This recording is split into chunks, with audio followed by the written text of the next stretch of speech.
Hi, Roger here. Welcome to this digital Pleinair tutorial. Today we are looking for a nice spot to paint, but in the comfort of your own home.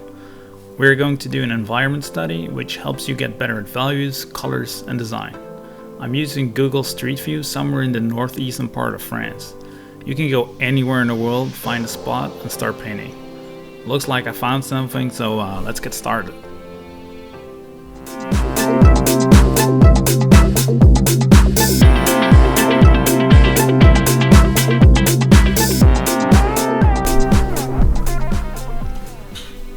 Alright, so let's get started.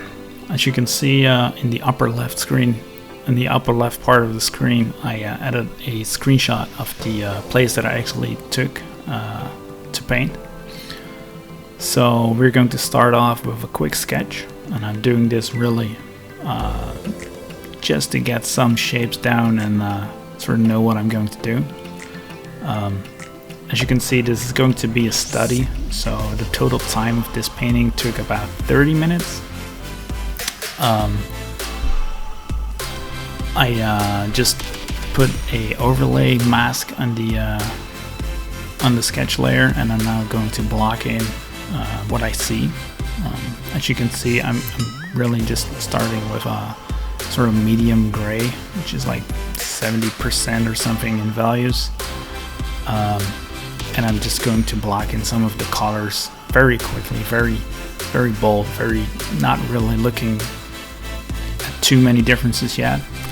As you can see, I'm going to build up the painting. So first I'm going to sort of like divide everything into the sky and the background and the foreground, and then we have the road, of course. And I'm just going to lay in the very basics of what it actually is. So the road is a bit purple. In front there's a bit of gray, muddy, sort of brown, and some green in the background, and again some more reds in the background on the hills, and then the sky was very grayish. So those are like the basic big shapes that I'm going to put down, and I'm really just in this study I'm going to try and focus mostly on the values instead of the colors. Because as you know, values are actually more important than colors. If you want something to look real, then the values are more important than the colors. As you know, there's black and white paintings that can look lifelike, and there's no colors there. So that sort of tells you that your mind really just needs the values instead of the colors. But of course you want to get good at colors, because colors are important in bringing in some emotion, and you know, everybody likes colors, so it's good to know how to use them and get better at that. These kind of studies will really help you sort of like understand what you see, what kind of colors there are in nature, and very much like help you get better at values and spotting them and making things look more real in your paintings. So something that is pretty important to know when doing this is to work from very big to small.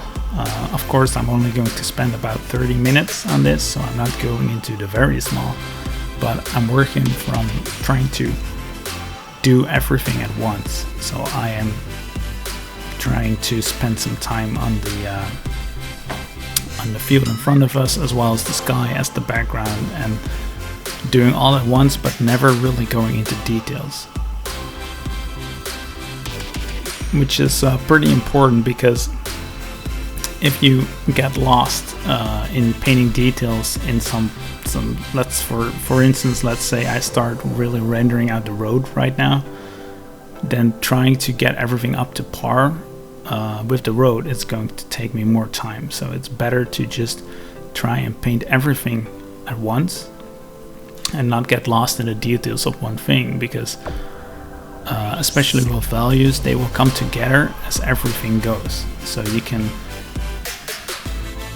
focus on one part, but it will actually sort of make it more difficult to bring the rest of the rest of the painting along with it and make it look real. So really try to stay away from that. That's a good thing to practice in these study sessions, to paint everything at once. As you can see, I am working from a big brush to a smaller brush. The brush I'm using is a self-made brush, which is a bit of a painterly kind of thing, and I'm using a sort of square hard brush that I use for the hard edges. If you don't know how to make brushes, you should check out my channel, as there's a pretty old tutorial on there, but it does what it needs to do. You know, it teaches you how to make brushes in Photoshop and what kind of brushes there are and how they function. So be sure to check that out if you don't know how to make your own brushes, because it's a very useful skill to have when you're doing these kind of studies. As you can see, I have now switched to an even smaller brush, and I'm starting to add in some details into the clouds. And like I said, I'm going from bigger to smaller and smaller and smaller. So as you sort of like, as you go smaller into the details, you will see that it becomes easier to find the right values for the details that you're going to put in, and it also becomes easier to find the right colors that are actually going to be in the painting.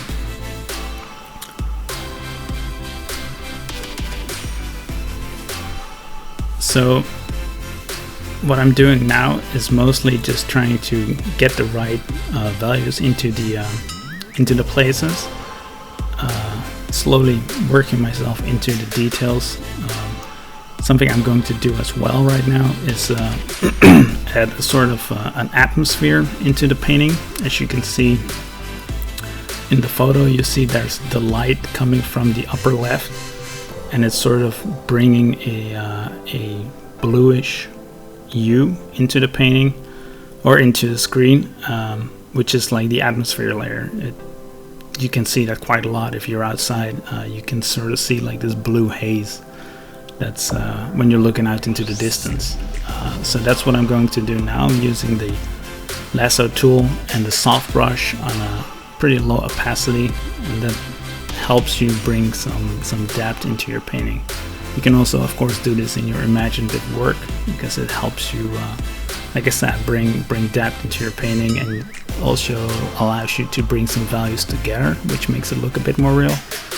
And it's great for you first to learn like obscuring certain details so people can't really see what's going on, but your mind fills that in for the person that's looking at it. So we're coming pretty close to the end of this picture. As you can see, I'm now scribbling in some of the trees that were in the background.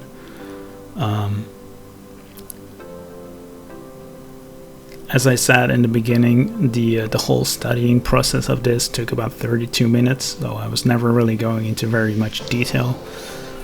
But that's not the exercise. You know, the exercise is just to get the values, trying to get the values right, trying to get some of the shapes right, and trying to get some of the colors right. And you can see as you do this, like one a day or something, you will get a lot better at spotting colors, getting the right colors, and working a lot on your values. So I hope you enjoyed this.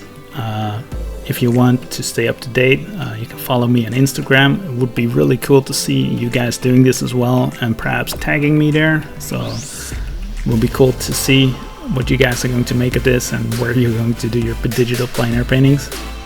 I hope you enjoyed this tutorial. I want to thank you again. Don't forget to like and subscribe.